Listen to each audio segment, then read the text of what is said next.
I have been sufficiently punished for my... I don't know what he did, but he broke my shit. I'm sorry. I headbutted the table because I was laughing about that biomass. And I broke the stream. I don't know how you did it, but you broke my shit. All right. So... But to answer your question, I don't want to get into competitive Magic because from what I've seen, the culture of it is not what I want to get into. Hey, that's fair. That's fair. That's fair. But there are fun anecdotes on why that is that we will get back to another time. Yeah. So, okay. So, now, Warhammer, there's also two ways to play Warhammer, as you know. There's the casual and there's the competitive. Sure. And although I myself prefer a more competitive version of the game, sure, I can do the casual thing, which is what you see now, like the Thursday night thing. It's very casual. Okay. Well, it's not so casual as to be like just strictly narrative nonsense. Well, it's not even the strictly nonsense. I mean, I'm not playing open play because that's I take this figure and I kill your dude. Yay! No, I like some structure to the game. I like at least some structure. Yeah. It's Pocket Ryan. What? Remember, that was the name we had for you. Your Pocket Ryan. Oh, apparently yeah. Tog was there when I called you Pocket Ryan. Yes. As opposed to Kirsch, yes. Yes. As opposed to Kirsch. Yes, Ben. Ben is super casual. That's one of the reasons I love Ben. Ben Carrasquillo, he's one of the guys here. He's one of our regulars at Factlandia, the other place I play. And like yesterday was a perfect example. He played, or he didn't play, but he kind of helped foster a game between Lady D and Jordan. So so it was Salamanders versus Dark Angels. Archangels, that's the name of his army. And Ben helped her play, which is great. Ben's super awesome. Ben's the reason I got totally back into Age of Sigmar. Like I was kind of like, eh. And he and Tina were great about getting Age of Sigmar. We'll get you hooked on that eventually too. Give enough time, I'm sure. Yeah. Oh yeah. I already see there's an army that you're gonna absolutely adore. Give me like a year, and a new job, and then a second job, and then also more free time. I need to go to the 32-hour days. 32-hour days. Yeah, where you just make 8 hours out of nothing. So I can spend it on my hobbies that I don't have time for. You think these circles under my eyes exist for no reason? No, it's because I was sick for 3 days. Anyway, you gotta learn the Big D method of hobbying. What's that? Sleep is for the weak. Plenty of time to sleep when you're dead. I wish I knew how to sleep properly. All I do is sleep too much. Anyway. Okay. I can't stop looking at the kitty. Kitty. Yeah. Oh, the kitty is sleeping. So yeah. So a quick recap to the stream that died. He's been playing for a month and a half. He plays bugs, and he plays bugs because that biomass. That biomass, yeah. I want to enter like a tournament where like play like multiple games in a row, and refer to all my enemy units that are organic in nature as biomass. It's like so my gene stealer is going to attack your biomass. That biomass is save of 4. Okay, and then after that I'm going to consolidate and then make another charge move because of this stratagem. I don't know if that's a thing or not. Yeah. And then we're going to try to approach that biomass for the next turn. And then across multiple games, but then actually call like vehicles by their appropriate name, or if I know there's an organic unit in it, crunchy biomass. Crunchy biomass. And Commodore, what army am I thinking? The moon gets, because they're just they're goblins. Okay. They're goblins. But they're like all hopped up. They're all hopped up in drugs, and I don't know if that appeals to me. Really, because I know Shan's Lady D is. It's a novel, but it's also a novelty that I've been associated with for a fair amount of my life. Because I typically am associated with like this like really crazy like, Ryan, did you take your medicine today? It's like, oh, I did. It's like not that medicine. Okay. It's like, and I don't. Well, then okay. So the Gloomspire gets are not it. So yeah, we'll have you look. We'll figure it out in due time. maybe we'll get you into Fire Slayers. Okay. Naked dwarves. Okay. Naked dwarves that wear nothing but beards and flaming axes. It appeals to me so far. Oh, and they wear dragons too. Excellent. They're awesome. I like it. We're dealing with fire and we're naked. Okay, Deal. so when you realized you were going to be playing a horde army, Uh-huh. and these figures get painted, Yeah. how intimidated were you? Well, okay. So I think I was with Lady D at the time. Okay, like it'll be okay. And I was like, right, start buying all of these units. I've literally of quarters.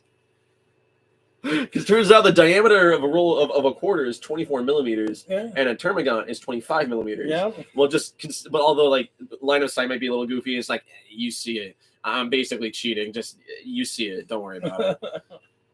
What are your thoughts on dinos riding dinos? Not just dinos riding dinos. Remember, these are Aztec dinos riding dinos. As long as the size restriction and everybody consents, it's everything's fine. Everybody's consenting. Everybody's consenting. That's all that matters.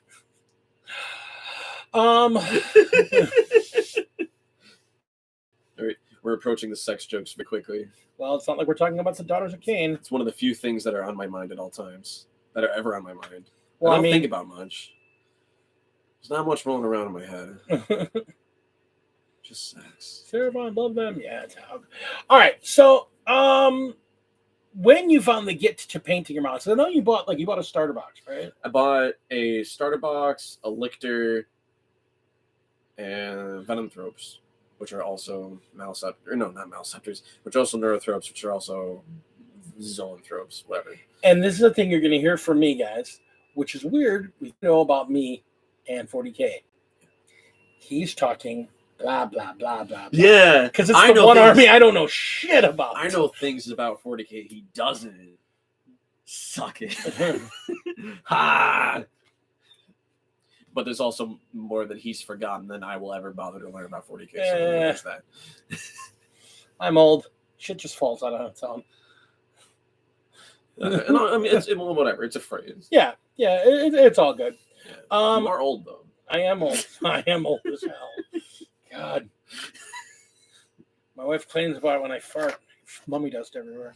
Oh Lord. I hope not. I can help. Well, yes, I have been talking with Talk to Miniatures quite a bit and learning about different things. Learning that Hive Guard are really good. They are really good. And knowing that Leviathan is too complicated for my meager idiot brain at this time anyway. It's just you'll get there. Well, yeah, it's just Leviathan is I think its basic selling point is that it is the most adverse. No, it is the most versatile of the different hive fleets. So because it has just by default it just has bunch of extra stratagems that it can take on, as well as it's a bunch of. I'm like, this is scary. You're still learning. You're still learning. Yeah. That's fine. Yeah, like first army was just was Hydra, and just Gene Stealers with a Broodlord, some warriors and a Prime, and I think that was it. It was a little 500-point army, and I loved the crap out of it. It was super fun. Because I would just throw my Gene Stealers at the nearest problem and 50-50 shot. Gene Stealers took care of that problem. Worked out decently initially, but yeah. The wrong rules. Oh, okay. Well, okay, so as we were talking about earlier, so I play Magic, or at least, well, I mean, I haven't played in a while, but at least I have played Magic very religiously. There was like a year where I played Magic or Commander specifically for about 13 hours every Saturday. That was a good time to be alive. But also I got into judging and learning like all the rules. So I'm kind of maintaining that ideal of like I want to know how the game works on a fundamental level. Yeah. And part of that is not looking around for help in terms of like, how to play Tyranids correctly. It's like, well, no, because I don't want to gain any habits or learn things incorrectly, if you will. So like just like looking at things and trying to make the connections and trying to quickly think like, okay, what's going to work, what's going to do well, this and that and the other. Yeah, like when I made the determination, like, oh, Hive Guard are stupid, aren't they? The fact that they can shoot without line of sight, they ignore cover, and they what else? 36-inch range, and if you give them Chronos and like all this stuff, and then you can stratagem in order to make shoot twice. It was like, there's a reason. I need all of these, don't I? There's a reason why there's groups of Hive Guard in every single Tyranid list right now. Yeah, they're nuts. But also made the determination that Gene Stealers suck tragically. Like they're really good as just like shock troops that do a lot of damage really quickly, but they die. Yeah, they have 1 wound, and while they do have 5-up invuln, or sorry, 5-up feel no pain. Yeah, invulns, and then 5-up feel no pains if you give them the catalyst. But it's like they'll probably just die. Well, I mean, that's true for a lot of armies, though. Yeah, no, in my second game, I was so thrilled because in my second game, it was against the same player as my first game, against his Necrons. And I knew this unit of Devourers or something, Destroyers. And I was like, oh, these need to die because they screwed me up last game, even though I won that game. So I just threw my Gene Stealers at it, obliterated it, and then the Gene Stealers died for their sins in very, very quickly because they were in a horribly exposed position. And that's why I was like, oh, positioning, huh? Gene Stealers work better as an ambush class. Yeah. Which is something I'm glad for learning firsthand as opposed to being like, so how do I play Tyranids? You know? Yeah. Which luckily you couldn't answer it anyway. Well, but whatever. That's just my style of learning. Well, and that's cool. I mean, everybody needs to have their own way. I mean, like for me, that's pretty much for me too. I want to know the basic mechanics. Yeah. But I want to throw figures on a table, roll some dice, and see what happens. Yeah, I really want to do that.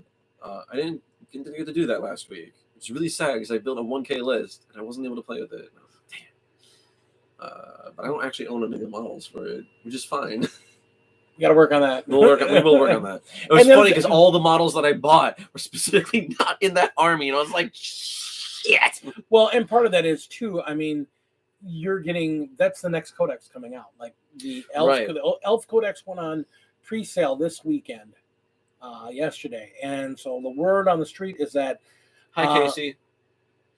Hey, Casey. So the word on the street is that the Tyranids are going to be probably next month.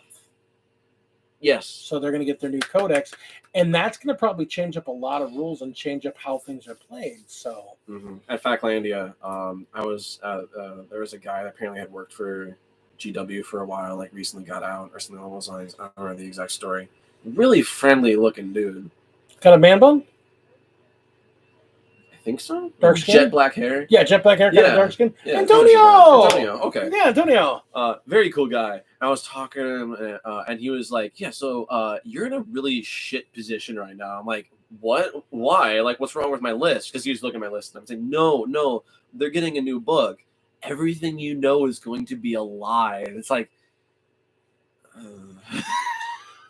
so don't sugarcoat it for me. I mean, a lot of people here may know. I mean, I don't think I have. Well, Casey might not, but a lot of my people are locals. Antonio, who is a regular on our chat section, was a manager of the GW store on Layton. So the big GW store that's actually GW proper. Like Games Workshop has an actual store in town. Oh yeah, Lady D was talking about that earlier. Yeah, Antonio was the manager there. Anyway. Okay. I was trying to catch a bug. I see that. I didn't realize that would offend you. You didn't offend me. Did you get a haircut? Yeah, a while ago. Okay. It was very drastic. My hair went from here. Yeah, I mean, because I was gonna say you had like a mop. Yeah, it was terrible. I wouldn't say it was terrible. It was just very mop-like. It was very. It reminded me of very '60s Beatle look. Somebody told me is that I stopped looking like a gamer that crawled out of their cave just to get food, and now I look like an upstanding member of society. A lot of that was me paraphrasing to make me sound worse. That's offensive. No, well, okay. They didn't say it offensively. I made it offensive to make it more funny for content. content. He's so cute. I try. He's adorable. Okay.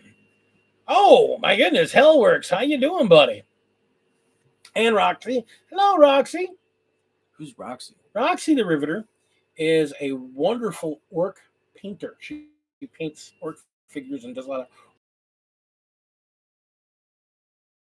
That's the thing for her channel. That's what it is. She wouldn't go that far. Roxy, you're a phenomenal painter. I love your stuff. I saw that poster and I was like, oh, this is anyway. Man. We're talking about plastic army men. We're talking about this, not my sexual tastes right now. Mine are on display. You see her every once in a while when she doesn't hide in the background. Mine are on display. This is what I sex. Okay, that's pretty close. You see when the English guys are here, then she gets really sassy, and they're like, right. Okay, so what color are you gonna paint your stuff when you finally get there? Do you know? Yeah. So, tangent, or well, okay. I wanted them. I had this idea of having them be like. All right. So Tyranids, when they consume a planet, they take all biomass off of it, and all biomatter, including water, which is not biomass, but it makes things go. But that also means that if they approach an ocean world, they will suck every last drop off of it and then take it with them. And I was like, that's kind of funky and weird. I wonder if they have an underwater unit. And I was like, I'm gonna be the water Tyranids. So I'll be the one that goes underwater because Slinvoda, my nickname is Leviathan, and it's my favorite card in Magic the Gathering, and I own over 3,500 copies of this card. This is one binder that I have. It's my favorite card, and I thought I was gonna commission. I haven't decided whether or not I want to do it yet, but yes, Nids Lineage Lube 2. I wanted to have Slinvoda, okay, and then make all the Termagants like little merfolk people. We talked about this, but they don't know this. Oh, you don't know this? No, that's the right. whole thing. I was told that kit bashing is okay. Yeah. However, obviously, if I take it to a tournament, it's gonna be like, but depends on the tournament. Depends on the tournament. Yes. If you're at a local tournament, like someplace at Faclandia, or at Hobby Nights, they'll be fine as long as they know it ahead of time. Yeah, I mean, like, these are Termagants. This is a Termagon. Yeah. Any questions? Oh yeah, I'm not. Oh, that's right. I didn't want to do it because of the whole new codex thing. Blah blah blah. It's like, like if it turns out the Termagon is actually hot garbage, I don't know. Maybe I don't want to make a model out of it. Yeah. Whatever. Yeah. Yeah. That's cool. Yeah. It is, yeah. Who knows? Maybe you can make a prime and a bunch of gene stealers out of that. Possibly, yeah. Yeah. Oh, yeah. I was thinking about Tyranid warriors because they are really powerful right now. Wait, Tyranid Prime? No. It was Tyranid Prime is really small. I mean, Slinvoda has a Merfolk city on his back. Oh, okay. He's enormous. So I want it to be a big of a unit as I can reasonably get without going into actual Titans. It's like a Dominicron. I don't know what that is. That's that one we were looking at before. It's like, what the hell is that thing? We're talking about the Crusher Stampede. Oh, the Hyro Duel? No. Demacarion. Dematron. Nobody knows how to pronounce it correctly because there is no correct pronunciation. It's a made-up word. All words. It's a made-up word. Nothing matters. Okay, gonna blow your mind right now. What? All words are made up. Yeah.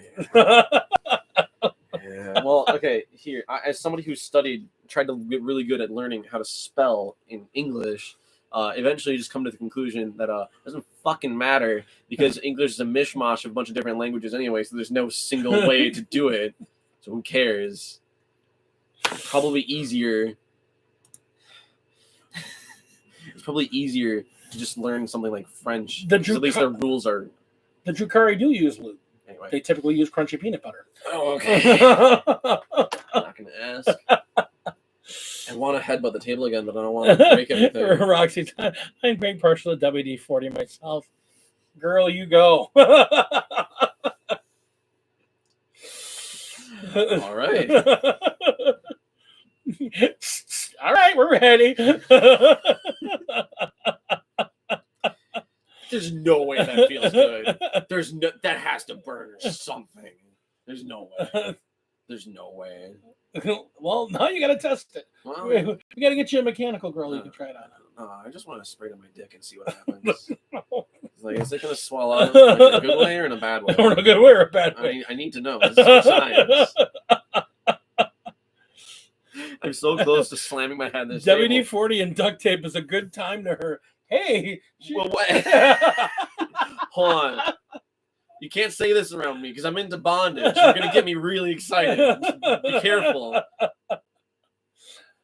Like, well, remember, WD-40s are things that you need to move, and duct tape are things you don't want to move. Okay. Right. Oh my God! Stop. All right. All right. So, are there any armies that you've looked at that you might be interested in doing later, or are you? I know one that I know I don't want to play. Okay, who do you know? Custodians. They're just tall golden boys. Yeah. You don't like those? That's stupid. Also, well, okay, I don't know yet anything about the lore. Yeah. But what my understanding is that they're literally the personal bodyguards of the Emperor. Yeah. Why would they leave Terra? Why? In what ridiculous chain of events would it cause the Tyranids to fight the Custodi? That's a good question. I don't know. Because like I like the idea of lore a lot. Because like apparently this game is enormous on lore. So if I'm gonna do a fight, like I want it to make at least a little bit of sense. So if you're playing Custodians, like why am I fighting anybody? You come on Terra? Because like if you come on Terra, yeah, you're gonna get fucked by the Custodians. The Custodians do cover the entirety of the Terra. I forget what a segmentum solar is. So it's a section of space. Okay. So they don't just exist on they don't on just Terra. Exist on Terra, but that's their home base. Okay, but where I don't know. Tyranids aren't close to Terra. If the Tyranids ever got close to Terra, if the Tyranids ever got close to Terra, yeah, it's just endgame. It'd be endgame. Now the really funny thing is, and this is me talking about lore, the new box set where they had the Gene Stealer cults on Terra. Man, that can't be right. Yeah, they're on Terra. They officially are on Terra. Well, that's just endgame.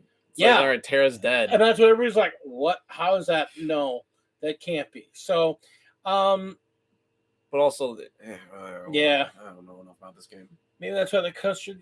Maybe that's why the custard boys are like 3 models. Oh, that's right. There is one that I am interested in. Oh, the normal people army. Oh, the Astra Militare. Yeah.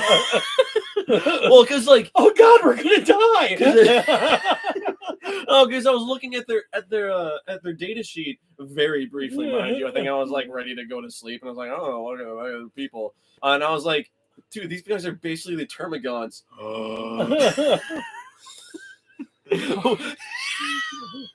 Why can't I just do that, but just like act like I'm a Tyranid army and just have a bunch of the. Hey, Superfly, what's on, my man? I want to do it. Also, orcs. Orcs look funny. Orcs are funny. They're like the only comedic group left in the game because they still have a lot of the because they've over the years they've kind of eased out all the humor, but the orcs still have it. The orcs are like, we think it's going to work, so it works. Really great joke, just so it's not here. Somebody was talking about, so the orcs and the humans are fighting. And one of the big things with the orcs, a lot of their shit just works because they think it'll work. Yeah, the psychic whatever. So the orcs are like charging on these humans, and the humans run out of bullets. Oh, yeah, and they go bang, bang, bang, so bang, bang. They're going to just go bang, bang, bang, and the orcs they keep dying, yeah. It's awesome. Which I don't understand how it was saying bang would sound like a gunshot, but whatever. Fuck it. It works. It works. They believe it. Or maybe pew pew for the flashlights. Yeah. Or what are they? Laser guns? Las guns. Flashlights. Yeah. Really, really angry flashlights. Also, I just like the idea of tech priests, and they just seem funny and cool. You don't like it? In terms of war, I don't know if you're asking me if I don't like it. That's like my last army. I love the Mechanicus. I love the Mechanicus. They're so because they're just like, Oh my gosh, I can't get my car to start. Hang on, let me light some incense. Get the sensor going. Pray a little bit. The holy It's like orcs and the tech priest seems like they're basically the same army in terms of like how their technology works. Obviously, there's a lot of other stuff going on. More tech. No, what mechs are tech priests that actually have a mech, find old stuff and figure out how it worked. Oh, it's like Disney. Yeah. So I've been holding that. I'm holding on to that. So basically, the Mechanicum are Disney, and the orcs are like Pixar. They're the same thing, but not so much. This time we added a bigger gun. Hey, look, we have a truck. It's 4 wheels and a flat board and a steering wheel. How does it run? I put gas in it. Gas in it where? What? If you yell loud enough, it'll just work. Yeah, whatever. I love the scrap jet. That was something. The scrap jet is like my favorite model. It's hilarious. You gotta see this. Well, while you're grabbing a thing, I was learning about orcs lore, and apparently, the more that there are, the more influential their psychic whatever does. But it also means if the numbers start dwindling, some of their stuff will just kind of not work anymore. Yeah, because not enough of them believe. Is that represented in game?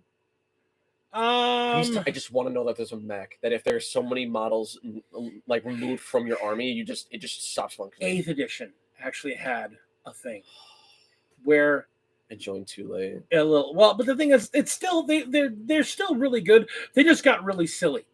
Like, I mean, they used to have a thing where it was like, you know how it's a jet engine with wheels. It's perfect. It looks like something you would find. And there's a little dude in the back there firing the tail gun. It feels like something that I would find at the dollar store. It's like, what? That's basically what they are. They're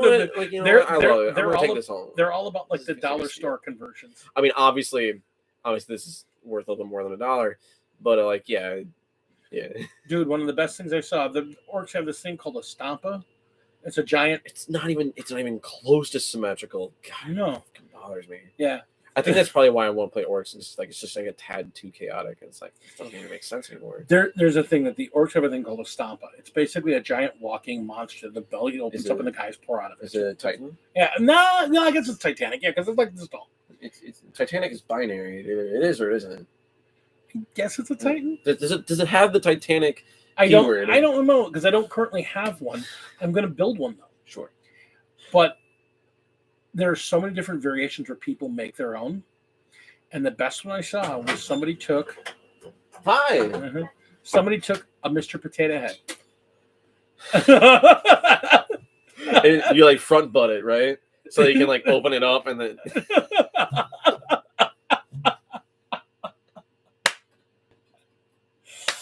I love it. It's terrible. And they left the shoes on it and everything. It was like, this is a stomper. It's really not, but okay.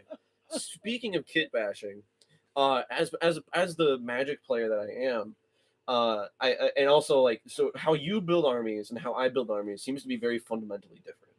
In that I look at the rules, at the mechanics that the game offers, and be like, all right, let's figure out what will probably be the most efficient, or at least makes me happy, and what would be fun to run in and play with, like, or do like one really silly combo, which is what I'm currently doing with my 1K point list, right? Basically, put all my chips into the Hive Guard, firing twice and functionally never missing, and then obliterating a particular unit, and then just making that happen, and then finding the models, and then actually like acquiring the models to make it work, as opposed to you who just buys everything, builds everything, paints everything, is like, all right, now what do I want in my army? Which to me is baffling. That's such an investment. But at the same time, though, when you love the game, I do. Yeah, I do. When you love the game, I mean, this is my hobby. This is all I do. Yeah, and I don't buy all the models. It's not all the models. Well, sure, but you buy. Well, I get pretty close. There's still models I want like a lot, which is why I'm not actually playing my tech priest army right now, because there's a bunch of stuff I want for that list that I can't play. because there's some specific models I want and I don't have them. So it's like I want to play because I have a. If you just find a rock that's the right shape. That's literally what I'm gonna do. It's like oh god, no, like I'm going to go to a tournament, open up my box, and be like, oh fuck, I forgot my Hyrule at home, and then I'll go outside, look around for a rock, and then put it on the battlefield, and be like, no, shit. 3D printer go Bert. Well, not the same day. All right, maybe same day. Depends what we're doing. But that's the thing. That's eventually when I get back to the tech priesty stuff. Well, like at that point, I might as well just go home and grab whatever you model. Right. But I mean, this whole thing, in all seriousness, that's the thing. Like right now, there is a gun that I want for my Tau. And the gun, because you gotta have the guns match up to what you shooting. Yeah. The gun that I want to put on this unit that I'm building doesn't exist in their kit. It only exists in a very specific kit. Yeah, kit bashing. Yeah, bashing, man. Bashing. Or the I'm printing 10 that makes of them. More sense. I'm printing 10 of guns right now. So I'll have the 6 I need and then 4 extras just in case. Are they rail guns? No, they're called airbursters. They're basically little bloop guns. Go ahead. I got distracted. Little bloop guns. Oh. Yeah, it was really cool. It's scout, like an extra. It's a scout drone. It's got a lot. Is this like collapse in lore? No, but when you have it built up with one of the transports, you literally are supposed to be able to take the. Grab the transport right there. If you built your model to do it, it's literally designed to come off the base and have this come off. The gun folds up and then it goes right inside of the transport. That's like pretty that. Cool. I didn't bother. No, that is really cool though. That's really cool. I do have transforming kits. That's not really. I do have them come off their base though. Oh, kit bashing. Kit bashing is the, if I remember correctly, is the process in which you take something that is distinctly not a model and make it a model. The reason Hellchild's saying that. Remember I was talking about Roxy, like she's a great painter and she's like the art. Hellchild there is the king of kit bashing. Okay. He is like he will buy boxes of kits just to get all the pieces to put together to build one unit. You're the Lego player, huh? Yeah, he is the Lego player. But he builds and then he puts green stuff on to sculpt extra stuff on them. He just makes incredibly good-looking kit busting. Speaking of green, it sounds like that you sound like the orc player, and you just like slap extra stuff onto a Stampa or whatever. And you're like, well, that's the whole thing. I'm building a truck at some point. Not a truck, a battle wagon. Mm-hmm. And for my orcs, the battle wagon is basically their big mobile fortress. It as opposed to a transport, it's an assault vehicle. I'm kit bashing mine together, and I started off by using a GI Joe. I'm using a GI Joe transport vehicle that I got at Goodwill, and I'm putting a death roller on the front, basically a steamroller with spikes on it that the orcs use. I had to find one in the right scale. I happened to be at the Dollar Tree. I found this wonderful. It's a roller with rubber studs on it to use for like massaging your back and whatnot. So, boop, hey, look, glue on the bottom. Look, it's death roller.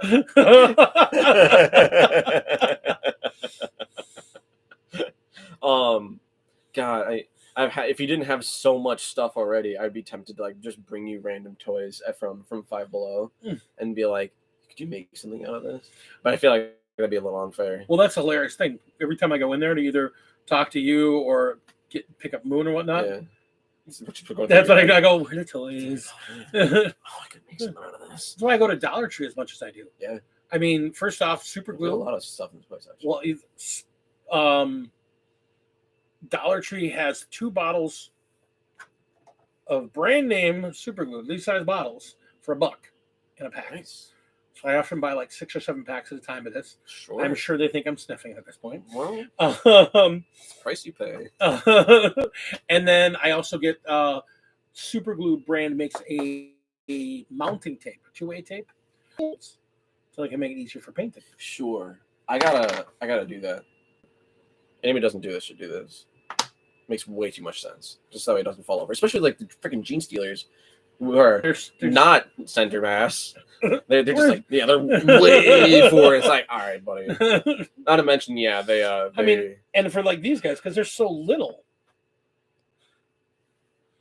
That's not. Wait. Hold on a second. If you had a Mecha Godzilla, can you use it as a Riptide Storm Surge? If you have a Mecha Godzilla on the right sized base, the big thing is getting it on the proper size base. If a model has a base, it has to have a base. So if you take a Mecha Godzilla and put a Riptide on it, and just so you can see, I don't know if you know what a Riptide is. No. It's a dude that stands about this tall. Okay. And he's got a giant gun that he's holding like this.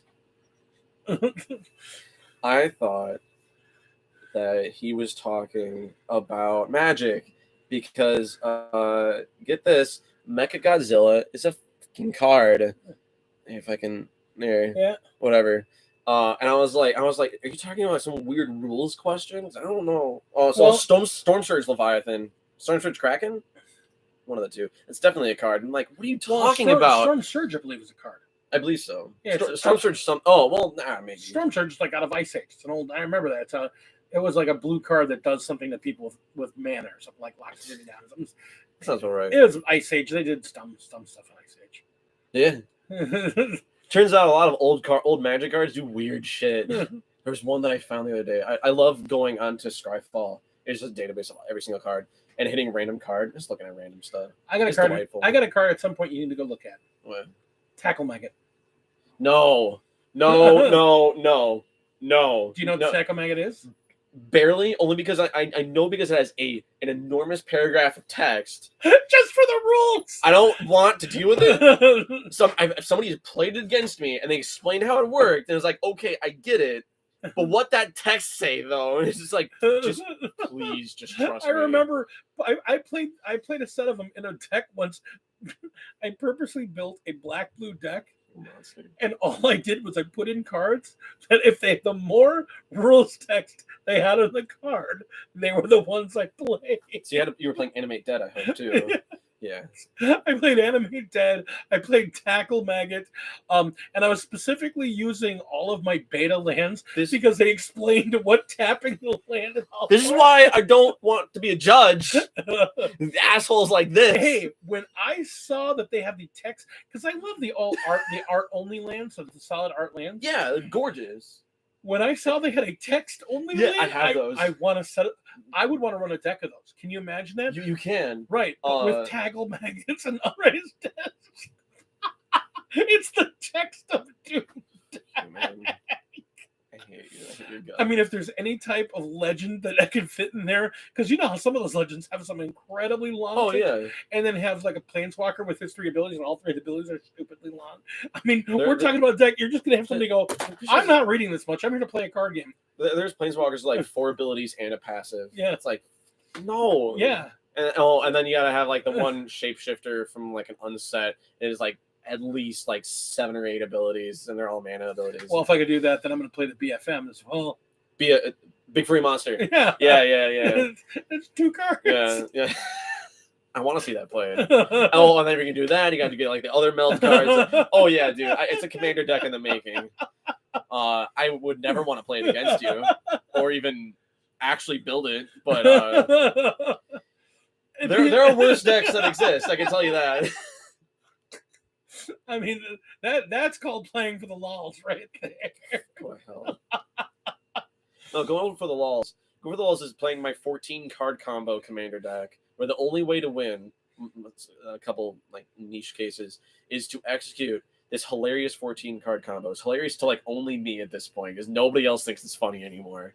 Where you basically turn a creature into a planeswalker and kill everybody with it.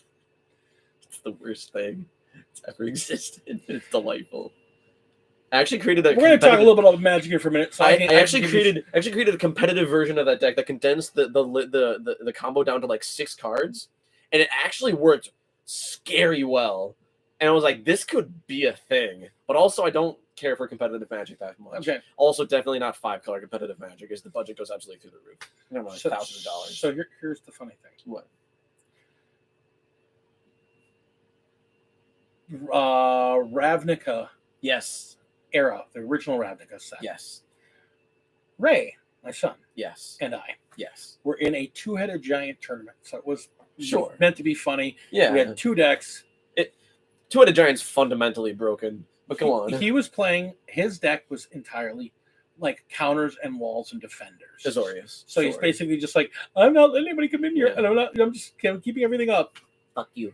And I'm playing a green deck. Yeah. With one goal. Yeah. It had fetch lands in it specifically, so I could go get one of the each of the forest in a swamp, forest in a mountain, forest in a plains, so I could get all 5 land types down. So I play the golem. That there's a Sundering Titan. There's a cheap one. There was a cheap one. He cost 5 any color mana to cast, and he counts as all 5 colors. Yeah. And he's like a 2/2. He's like the something of Ravnica. I think he was the Ravnica diplomat or something like that. It was a really stupid little thing. So I could put this down. So I could drop a Coalition Victory. The whole deck was son of a bitch. The whole deck was him going, nobody does anything. Okay. My dad's gonna cast spells. For those who don't know, Coalition Victory is a card that very specifically says that for like 1 of each color and then 3 more mana after that, if you control a land of each basic type and a creature of each color, you win the game. Period. It was actually banned out of Commander because it's unfun. Yeah.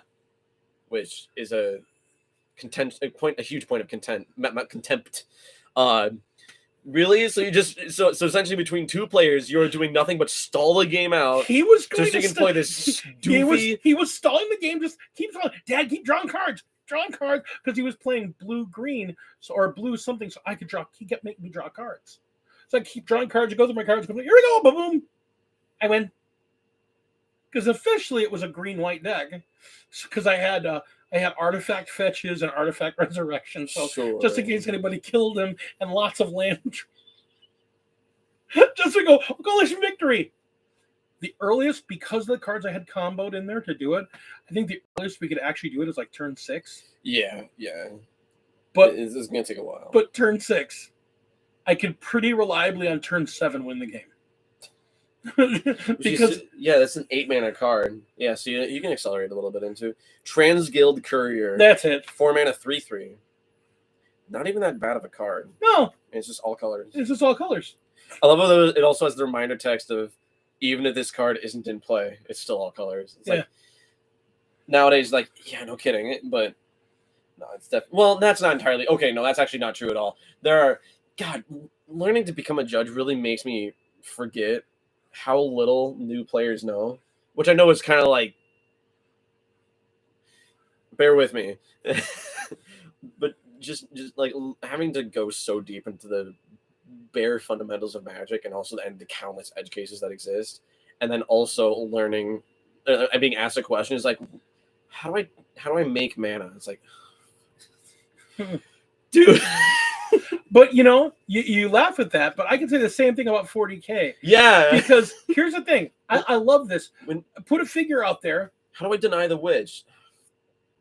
Do you have a model that says you can do it? I think no, but then you can't. I think the one that first came out that I saw that got so many questions, specifically with Tau, because people are still raging about it right now. Is it legal or is it not legal? Oh, okay. So let's on this specifically. Okay. We're gonna pretend this, instead of being a transport, this is a tank. Okay. Oh, it's got the railgun. And so it's got the big railgun. Yeah. Except it's got a guy on it, and his name is Commander Longstrike. So he's a guy. Oh no. I think I already know this. So I'm gonna put him out in the open. Okay. Yeah. Now I've got a big solid wall here. Okay. So you can't see through the wall.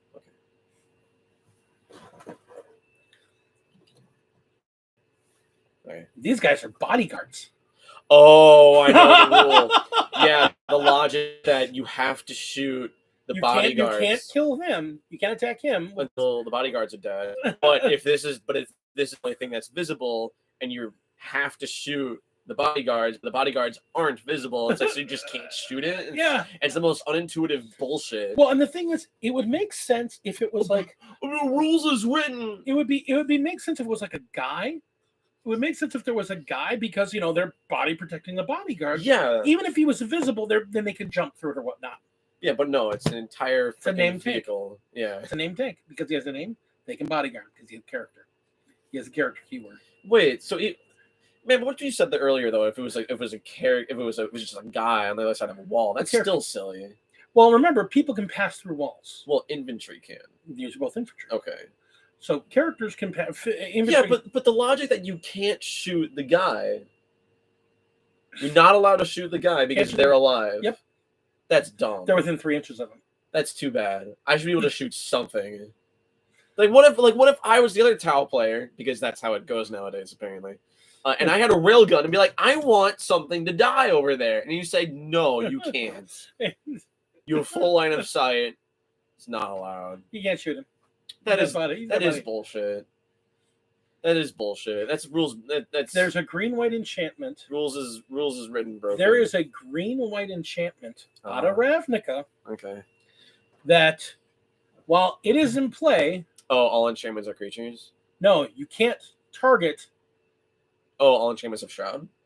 You can't. It's while it's in play, you can't target something. It's like you can't target anything. You can't target anything other than it for destruction. And it's like you can beat things in combat, but you can't target spells or something. It's out of the Ravnica block. It's a green-white enchantment.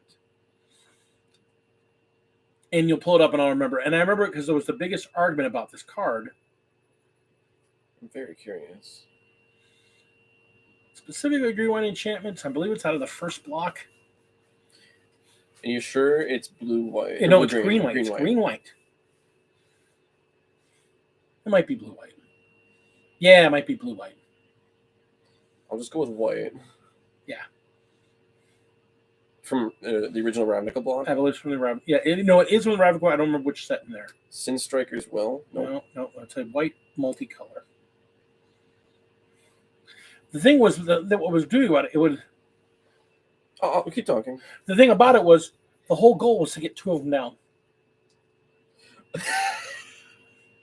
It's really silly. Because you can't target anything until you get rid of this. But you can't get rid of this because I have another one down. So now you can't target either. So you can only do globals. Doesn't seem to be out of Ravnica. But it's stuff like that. I mean, there is some ridiculous stuff out there. In Magic as well. I mean, gaming's going to game.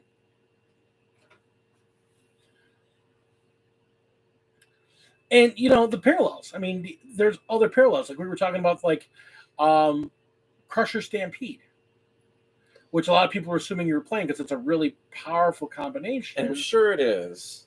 I'm not there yet. And it's not it's not even. Also, I don't care. Yeah, I want to play lots of bugs. Yeah, that's the whole thing. It's not the style of the game you want to play. Yeah. And it's just very upsetting because I know it's also the very expensive version of the game to play. Oh God. Well, we'll get there eventually and slowly. Yeah. It's something Veil, I believe. It's out of the Ravnica block. I can't remember if it's white, blue, or white, green.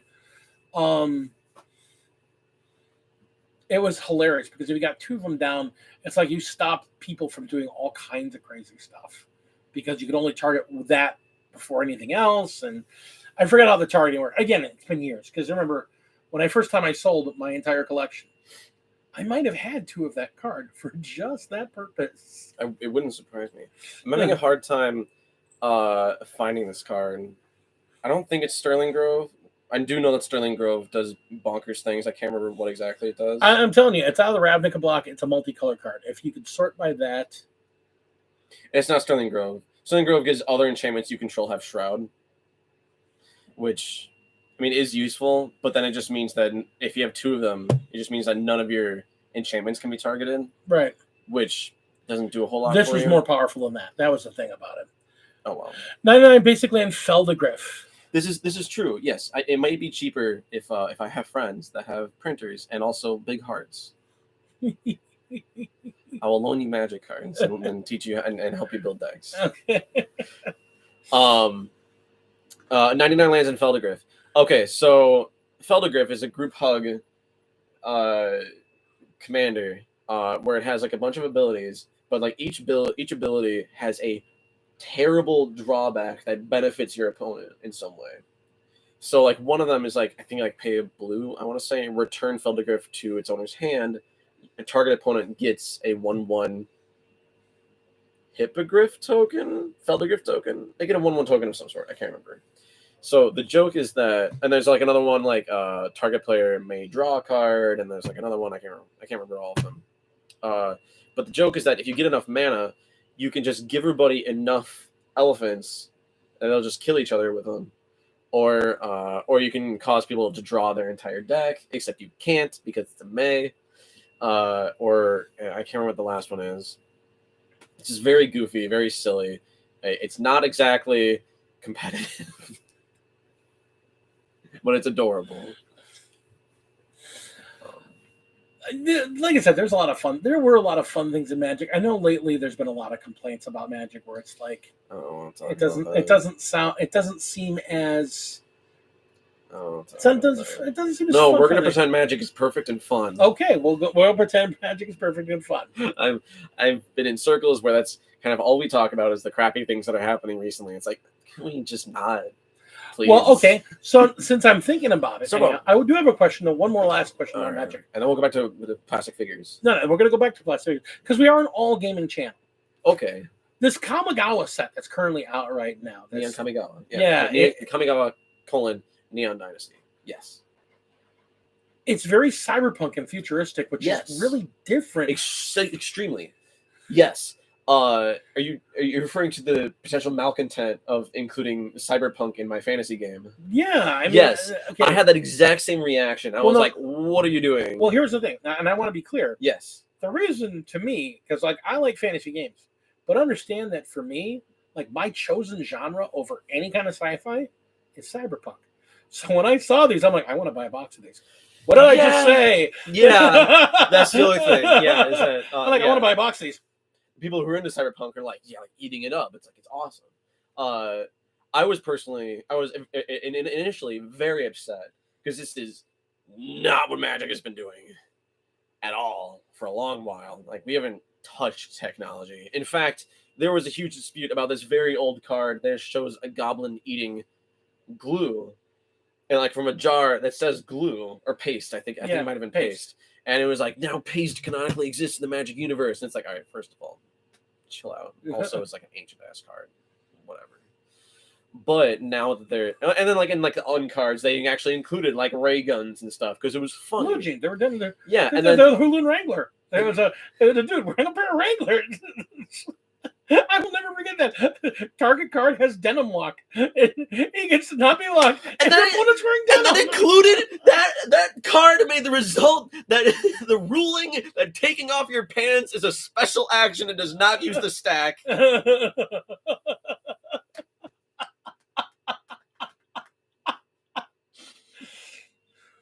It's the best game. Okay, but so like, it's clearly something by putting in unsets. It's clearly something we're not actually going to touch. Right. And then even like in Ravnica, you have the Izzet, who are like these pseudo techno. Oh, they've got techno, but it's like steampunky. It's steampunk, and like goofy, like weird magic steampunk stuff. Yeah. And it was delightful, and it was hilarious, and it was ridiculous. It was excellent. I love it. Yes, that's great. And then they did Cyberpunk, and it's like, what are you doing? I miss my Niv Mizzet deck. No, what are you No, Niv Mizzet's really good right now. But it's like, stop it! Like, what the fuck? But then they had the set actually released. It's fine. Like, the Mech Titan. You seen this? No. The Mech Titan core. It's an artifact that you can play. I think it just kind of sits there. But if you like pay 5 mana. And you exile like 5 other vehicles or 4 other vehicles and you put this 10/10 token into play. fucking dies, you get everything back. It's actually that sounds delightful. it's delightful and it's hilarious. It's like, okay, they didn't take it too seriously. It's fine. Like I was really scared. It was going to be. I want to see the land that comes. I want to see what the land looks for that set. Because I imagine they're gonna look really. They're not that cyberpunky, unfortunately. They're just very like Japanesey. It's okay. Oh, it's still delightful. Yeah, but it's not cyberpunk. Because all the original Kamigawa set, I love the art for those cards. The original Kamigawa land cards were gorgeous. Yeah, especially all the legendary lands were in there, were just so beautiful. They brought those back, kind of. Yeah, which was arguably a mistake. Because one of the some of them are really broken, is fucking powerful. I saw that and was like, "Really?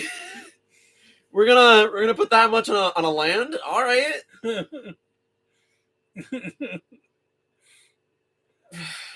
Anyway, but yeah, plastic figures. Okay, so you were saying the other guys you were looking to do. You want to eventually want to play guard? Yeah, Astra Militarium. How was it pronounced? The guard. Okay. You're in the guard. The guard. It's the Imperial. There's a wonderful meme. Just dudes. It's what do you guard? Our own lives. It's the, what do you call it? What's his name? Clint Eastwood in this old-timey military uniform. Astra Miller, what? You're in the guard, son. Togged miniatures. What do you mean? What card? With a single card with that deck? I don't know what you mean. Could you give some context? I didn't catch it. Anyway, but yeah, I don't know. It just seems. He was doing they were running commander pods. Yeah. But what card? And what probably the Mech Titan. Oh, the Mech Titan. I don't know if it can be your commander. I really don't know that much about that card. All I know is it's really funny. Yeah, I mean it's great. Yeah. And they got ninjas, so it's got ninjas. Hippo duck. Oh, Feldegriff. Somebody's running a Feldegriff in a commander deck. Yeah, no, you can do it. It's just it's probably it's gonna be really silly. Brace for that. And that's okay. Well, they're running 99 mana with the 99 lands. And they've got the Feldegriff as their commander. Yeah, why? So they can just do all the Feldegriff stuff to people. There are better ways to do that. Yeah, but you could enable it with. But it'd be fun. Real cards. It'd be silly. Hey, Or you could just die before turn 5. I was running a treasure trove. I was running a treasure trove deck with zombies. Some type of zombies. We're not going to talk about Warhammer anymore. No, we will. But it was great. It was great because I had like these 3 treasure troves and like this card zombie. You would play it, and you would draw cards from your deck. And everyone that is, you draw cards until you just draw cards until you get a non-land. There's the other card, treasure trove. You draw until it's non-land. Abundance. Well, there's something treasure trove. You can draw cards and you can draw as long as you keep drawing land. You keep drawing cards until you get a non-land card. Okay. And then there was a zombie card. You can sacrifice cards from your hand, and they become 2/2 zombies. Yeah, that card. I can't remember the name of it. Right. That card actually saw play in a fringe modern deck. Yeah, in competitive circuits. Like, I know. It was like a 40% chance if it would actually pop off. But when it popped off, like you just win. Yeah. Earlier than that. Well, you can't pull it off because you need 3 mana. You need 2 swamps and 1 blue to be able to pull it off. There was a different way you could do it in modern. And it was faster. But that was the whole thing I was. Or maybe it was that. Maybe that was that combo. Yeah, it's treasure trove. That zombie. You need 2 black to play the treasure trove. Maybe it was that deck. And you need 1 blue to play that. I was playing it. It was fun. Yeah, it's silly. I draw like 25 cards. Okay, and I sacrifice them. Oh, and I have the ability to shuffle them back into my deck because I've got the 1 land that lets you tap to put everything back in your deck. Oh, look, 25 zombies are coming across. Oh. I'm like, yay! That's fun. All right. Okay, plastic crack. You die. Yeah. Well, that's fun. Okay, so plastic crack. Yeah. I suppose the cardboard crack. You were saying that there's armies that you don't want to play custody. You don't live custodies. Oh. How do you feel about Marines? Because they're the poster boys of the game. Yeah. So I'm a bit of a hipster. If I don't want to play the poster boy. Okay. I just don't. That's fair. It's just because it's the poster boy. There's plenty of people who don't. And you know what? I'm sure they're good. I'm sure they're fun to play. I've heard really silly things about Ultramarines, and they just kind of, at least in lore, they just kind of don't lose. Oh, they're Mary Sue's. They're literally The Ultramarine suits. They never lose. They always. Okay. I mean, It's dumb. one of their guys like picks up like a 20-story building and beats somebody over the head with it. It's like ridiculous shit. All Like right, that. Goku, chill out. It's not Goku. It's pronounced Marnius Calgar. Oh. I'm so cool. I have power fists on both hands. Wait, Calgar? Mar- I think he. Yeah, I feel like didn't he like go toe to toe with a Swarmlord? Yeah, Yeah. because he's got. Yeah, Yeah, and won because the Swarmlord, it doesn't matter. Well, that's the whole thing. He had both his arms ripped off, so he had them replaced with a yeah, with power. Yeah. Because the Swarmlord took them off in a previous fight, where he basically became a paraplegic. Southern Marine's not a fan of how they play. There was another meme. There was like, Eradicators go burr. It's like, well, now I really don't want to play it. The other thing that's really sucking me into Tyranids right now is the fact that they exist on, well, except maybe the command phase, like every single phase in the game, they're doing something. Oh, they could just the command phase. Well, at least I haven't done anything in the command phase. Right, because they don't have a new codex yet. Okay. So that when they have their new codex, they'll have stuff in the command phase. Yeah. Basically, a lot of things your Tyranid Prime can do, like do this to units, it'll be doing those in the command phase. Trust me. Tyranid Prime really doesn't do much. Trust me, it will. Okay. A lot of your HQs are going to gain. A lot of your HQs are going to gain the ability, like the one that can out babies. Turbigon. I'm betting that one will be able to do that. Turn the command phase. That would probably be more powerful. Yeah. Because then you can send the Termagants forward in the movement phase and just keep the Termagon back, like behind cover or whatever. As opposed to be doing it at the end of the movement phase, which is like, it's not what I want to do. And God, I learned that the Tervagon is not eligible for Lookout Sir. She has too many wounds. Yep. I threw a fit when I found that out. I was so upset. And Talk Miniatures can verify this, because I thought that she would just essentially be like unkillable. She would be constantly spitting out Termagant. As long as she has one left, she can make 9 more. She has more than 10 wounds, so yeah. So that's more than 9. More than 9. Which 10 or more. 10 more. Which is why the tank is such an issue. Because you can't look out for a tank because it has 14 wounds. Yeah, but you can have a bodyguard. So watch for your Tyranids to get some unit get bodyguard. If the Termagant gets bodyguard, like, it's game over. Well, I mean, somebody gets bodyguard. It's going to get broken model, like, right there. Oh, no. I really hope Termagant doesn't get that bodyguard, because that would be obnoxious. Like, it'd be really dumb if you could, like, if the Hive Guards could be bodyguards. They don't get their out of range guns, but they get like the melee version of them gets to get bodyguard. There's a 24-inch shot cannons, 24-inch gun that they can take on. But it's a direct shot. It's not indirect. Watch those guys get it. That'd be hilarious. Well, it would make much more sense if the Tyrant Guard models got it. Oh, the Tyrant Guard. There you go. Yeah. Actually, that make an enormous amount of sense, because they already technically have that. Where if at any time the Hive Tyrant, within 6 inches of it, would take a wound, you can instead ignore that wound, and then the Tyrant Guard takes a mortal. Oh yeah. And you just do that any number of times. But it's weird, because if the Hive Tyrant dies, then the Tyrant Guard, go on a rampage. They just get like +1 to like attacks for the rest of the battle. And it's like, well, wouldn't you want it to die at that point? Like, why are you giving it this ability to keep it alive? Like, but again, you got to think about confused. You got to think about their insects. So we're here to protect the boss. Here to protect the boss is dead. Must kill everything. I guess, yeah. In like in a lore sense, it makes a lot of sense. But then when you look at the mechanics side of it, it's like it's conflicting. But I guess that also gives you the option of like, all right, how do you want to play it? Do you want to play in a way where you put a bunch of points in your Hive Tyrant and you make it do a bunch of silly stuff, and you may want to make sure it stays around, or are you going to send it just let it die and then let the Hive Tyrants do their Giant Guard do their thing? Like, I don't know, it gives you an option. Maybe you do it up to a point, and then once you get far enough forward, then you flip over that way. Yeah, I mean, that's another really cool thing about Tyranid. It's like with Leviathan, it seems like it's very much it's open ended as to like what you want to do. It's neat, as opposed to the Tau. Codex, but all they did was sit back and shoot guns. Well, that's pretty much what they do now. Yeah, but now they can like, which is cool. Yeah, I watched I'm the game. gonna punch you with a gun.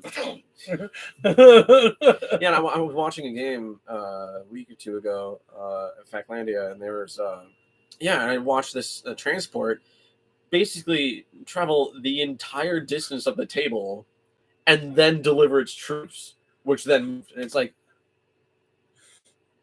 what? It's like, no, that's dumb. You're like, this tower right now. They hit the ground running. Yeah, and then the other player was like, go, basically dead. It's like, okay, I'm so sorry. Go. That was turn one. He was like, I lost this game already. Yeah. Like, wow. Like that's another thing that really terrifies me about Warhammer is how whoever goes first can impact the game wildly. Can. That's an important point. Sure. Can, because perfect example. I was playing my Tau army against another Tau army. How's that gonna go? Oh well, it's just a mirror match. Well, unless it's not. It's not. We had different units. He went first, and I had everything hidden. So he went first and launched all the stuff out there, and he didn't have anybody to shoot. Yeah, which is the worst scenario. So he killed a couple units. Yeah, and then you just essentially just ambush a bunch of individuals. You understand how many points are in the game? I shot 1,300 points of his army off the table. Did he keep playing? No. We're like, okay, we're done. Right, we're good. I forgot that. Yeah, I forgot covers the thing. Yeah, because that essentially happened in my third game with the Gene Stealers. Because I was just going to throw my Gene Stealers at my opponent because I went turn one and I really didn't want to. Because I knew that I wouldn't be able to charge the entire length of the battlefield to try to do anything. Yeah. And their units just had some ridiculous shooting capacity, and I fucked up in the deployment and put them behind windows. I was like, well, it's they charge now or they die later. It's no. So I went as far as I could, and they got shot up, and then I charged again, and I didn't even kill the model they were going for, and it was like, that's a quarter of my army, right? No, that's like half my army right there, and it died because I deployed like an idiot. But then later, my opponent, after the game, I was like, all right, so I want to talk about it and see if I can learn stuff. Just why I want to play against you. So I want you to teach me, like, all right, here's how you fucked up, and here's what you can do better next time. All right. We got to get him over to Dojo Day at Factlandia. They told me, it's like, oh yeah, if I had gone first, is their words. If I had gone first, I would not have moved because I knew that the Gene Stealers would do silly things, and they can't do anything from over there, and I can still shoot. Kinda, I would never have left because I needed all the distance I could get, and I'm like, are Tyranids bad? And they're like, no, you just need to roll better dice and also deploy better.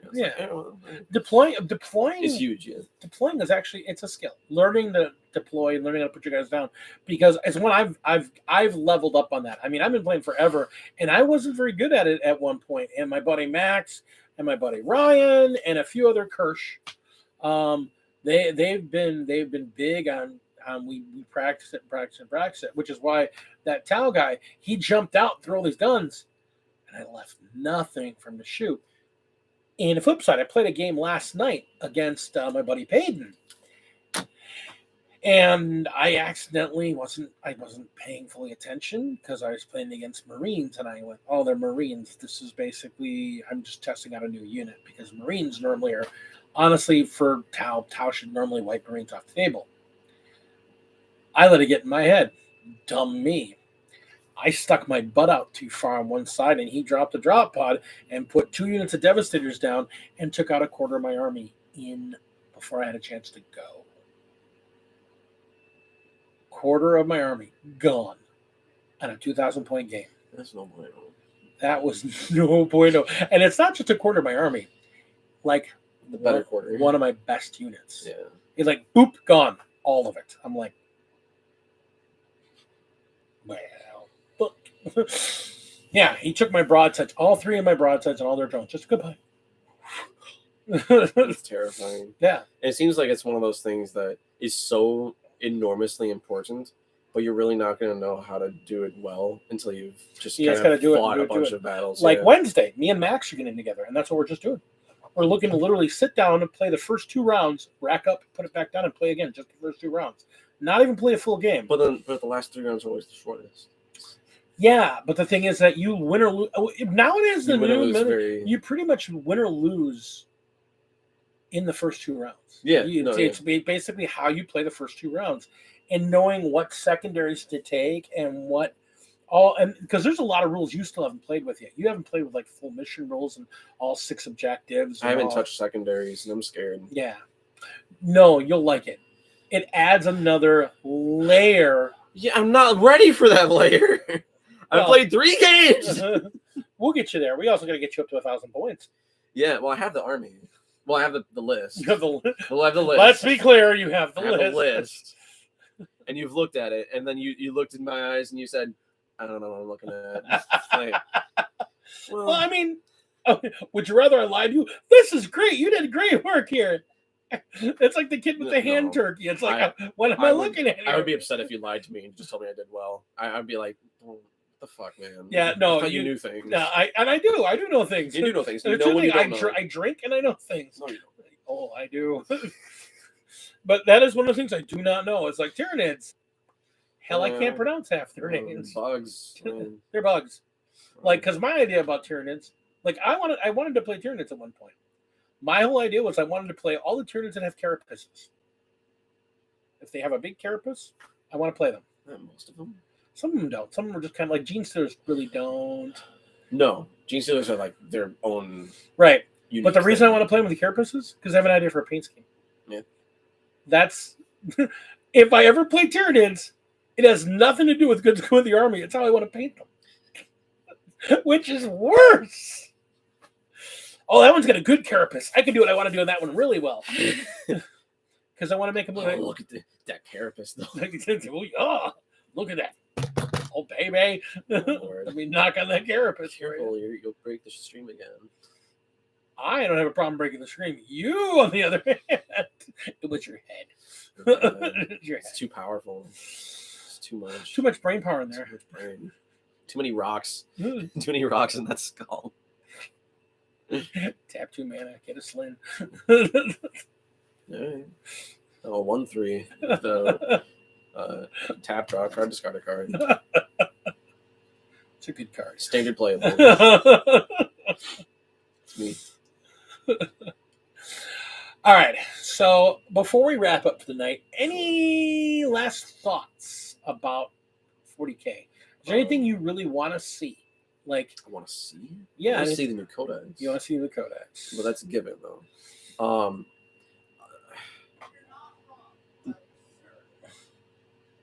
Okay. But anything I want to see, like, what do you mean? I just want to play more. Okay. I just want to get more under my belt, so I can just be like, I know how this game works. So you want to just get more games? Yeah, that's totally fair. Because like a week and a half ago or whatever, I went to Factlandia and I was like, hey, tell me how the fuck terrain works, because I got a lot of questions. I don't know what the hell I'm looking at. Because game 3, the third game I played, it wasn't the only reason I lost, but I definitely came at a disadvantage because we didn't discuss what all the different terrain pieces were doing. Okay. And we didn't. Yeah, there are a lot of things that we goofed. And I also didn't know that if all right, like if this lady was here and this is 3 inches up, and this guy's here, he can attack her in melee. Yeah, they know. I didn't know that. I really wish I had, because my Gene Stealers would have been able to do something interesting if I had known that. Maybe turn 1, probably not, but maybe. Yeah. But it still costs 3 inches of movement in order to get all the way up there, assuming that they have. Or I don't even know what abilities it requires to scale things. Oh no, it just has to have scalable. The item has to be scalable. Yeah. Yeah, which it must have been. Yeah. And then it just means that infantry can climb up buildings. And swarms. Swarms, yes. Are there any swarms that are not? What swarms are there? Because there's like 2 whole swarm units in all of Tyranids. Yeah. And I love how there's invitation in the Crusher Stampede that says you can't have a unit. It's like, oh no, I can't have Rippers. Well, the Necrons have one? Scarabs. Scarabs. Those Yeah, are swarms. Played against them. They had way more wounds than I was ready for. Oh yeah, scarabs are an incredibly good unit. Yeah, and then I was like, oh god, they get 12 attacks, and it's like they're not going to make any. It's like, oh. No. Yeah, and then they missed, and it was like, oh, Yeah. what do you know? So like the Tyranids have one. The Scarabs are basically the Ripper Swarms. They're almost identical. I'm trying to think who else has them.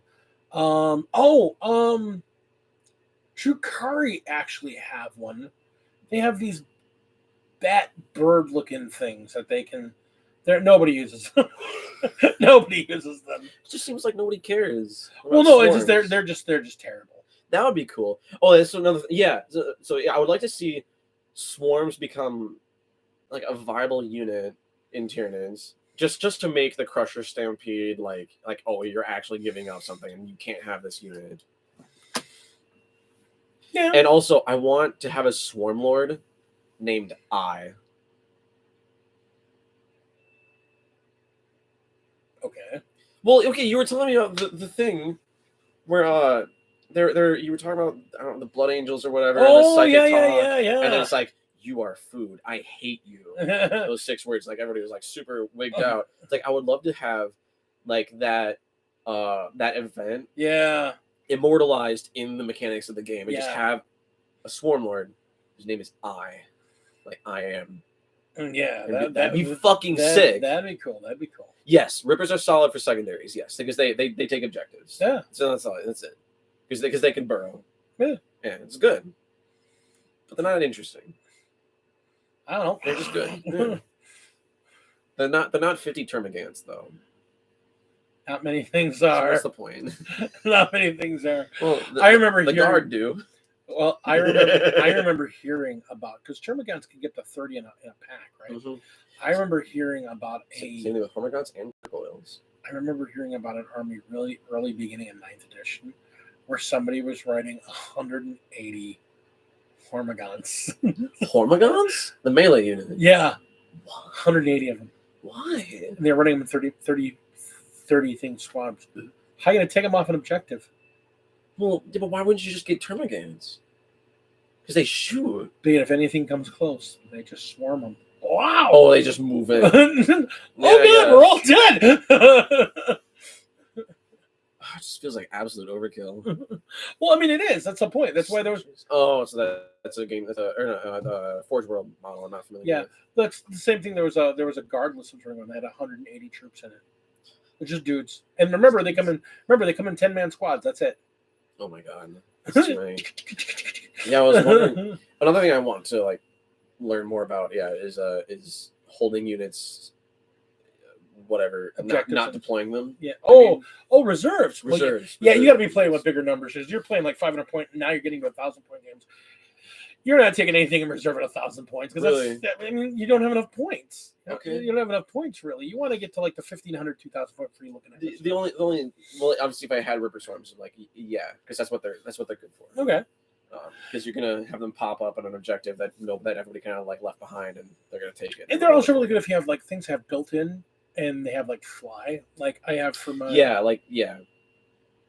Because they can burrow up anywhere 9 inches away. You guys are burrow, Yeah, and there's a bunch of burrowing units, and there's also a bunch of fly. There's a bunch of late deployment units in Tyranids, and I'm like, I could definitely take advantage of this if I had a brain. Well, I also want to see the lictors be decent, because I did the math. I've really gotten to the math in this game. Did the math. There was a 30. If you deep strike with the Death Leaper, and you do everything in your power, to get him to charge well. So there's a way to get him. There's a stratagem to get him +1 to his charge roll, and he always re-rolls the charge. So you're looking for 8s, re-roll, and you re-roll the failed roll. 34% chance you will still fail the charge. That's too high. That's too high. I want better odds if I'm gonna have a character deep strike and try to kill something. Because that 34% chance just won't even do it. That sucks. welcome to Deep Strike. I mean, that's all the charging in Deep Strike's like that. I mean, I guess. I was just really hoping there'd be a way to number crunch it to get that number lower. You'd have to have something that gives you bonuses to charge or bonuses to That's reroll. it. Or That's all something I that found. or something that rolls 3 dice and you pick the best 2. There was a way you could do it, but you have to have a psyker in there. But also, you deploy at the end of your movement phase, right? Yeah. And then you have the psychic phase. Uh-huh. Oh, okay. All right, so you can do it. Yeah. But you'd have to deep strike a psyker. Yeah. There are not many. Well, okay. Every single HQ is like a psyker, like by default. Mm-hmm.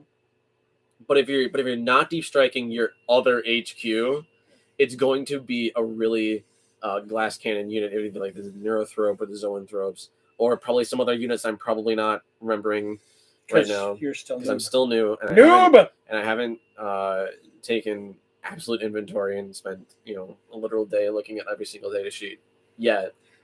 He hasn't math hammered yet. Yet soon. I took statistics in school. It's literally called math hammering. 8 years ago. When you were 12? No, fuck you. I knew this haircut was going to screw me. Look like a baby. That's why I didn't shave, but you can't notice on the stream. Exactly. You look like that baby. No, I'm a big boy. But yeah, there are a lot of things I'd like to see. All right. I think it's a very cool game. I really am excited to get more into it. Cool.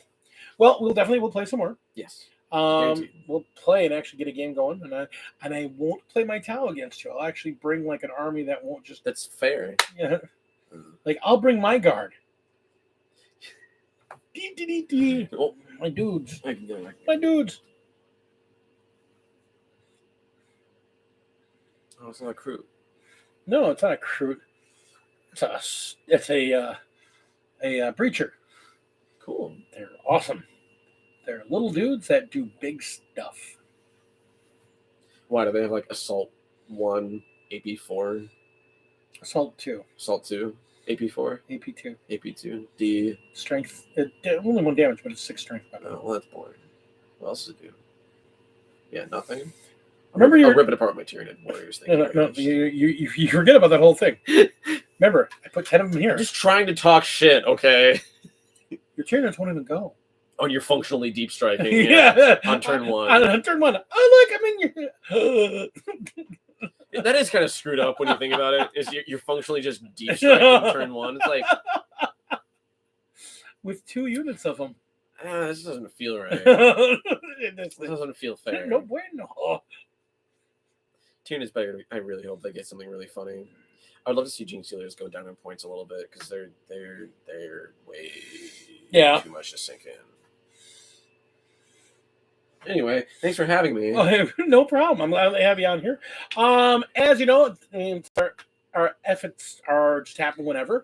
But remember, Tuesday we are back live. We'll have our regular Talking Tuesday live stream at 7:30 Central.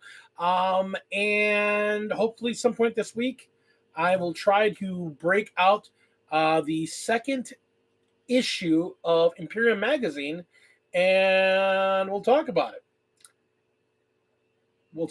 Okay. I'm actually going to get your insight on Imperium Magazine, because actually Imperium Magazine is geared towards people like you. So, idiots. Noobs. It's all about the noobs and getting their hard-earned cash. Idiots. Also known as suckers. The second is more true than you know. All right, everybody. Thank you so much. I'm Big D. I'm Slim Voda. And tune in 3 years when I come back as a grizzled veteran of Warhammer 40K, and I talk again. Be like, we'll get him there. Do this to me. We'll get him there by the end of the summer. End of the summer, I'm gonna be taking him to tournaments with me. Oh god. Oh yeah. With my terrible kit bash nonsense. We'll get you. I'll just watch you. No. We're gonna get you in the tournament. We're gonna get you into the Warp Storm RTT series. Remember, every month we got an RTT tournament. The next one is in March in West Bend. And currently, I just found out there is another slot open.